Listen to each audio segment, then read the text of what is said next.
समुद्री तूफान पोडल ताइवान के जनूब मशरक़ी साहिल से टकरा गया। तूफान के पेश नज़र फ़्लाइट ऑपरेशन रोक दिया गया। हज़ारों अफराद महफूज मकामात पर मुंतकिल हो गए। ताइवान के जनूबी और मशरक़ी हिस्सों में 600 मिलीमीटर तक बारिश का खदशा है। समुद्री तूफान पोडल ताइवान के 252 मुल्की और 129 बैनुल अक़वामी परवाज़ें मनसूख कर दी गई हैं, जिसकी वजह से एयरपोर्ट मुसाफिर न होने के बराबर हैं।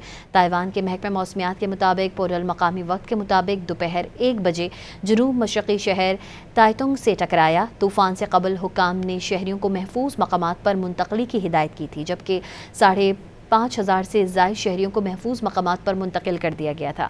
रॉयटर्स की रिपोर्ट के मुताबिक 191 किलोमीटर फ़ी घंटा की रफ्तार वाली हवाओं के साथ आने वाले समुद्री तूफ़ान की वजह से जनूबी और मशरक़ी हिस्सों के बड़े इलाके बंद हैं। ताइवान के जनूब में 600 मिलीमीटर तक बारिश का इम्कान है। तूफ़ान के बाइस जनूबी शहर काशविंग और ताइनान समेत 9 शहरों में काम और तालीमी सरगर्मियां मुअत्तल कर दी गई हैं, जबकि महकमा मौसमियात ने शहरियों को खबरदार किया है कि वो गैर ज़रूरी तौर पर घरों से मत निकलें। माहिरीन के मुताबिक समुद्री तूफ़ान पोडल ताइवान के बाद चीन के जनूबी सूबे फौजियान का रुख करेगा।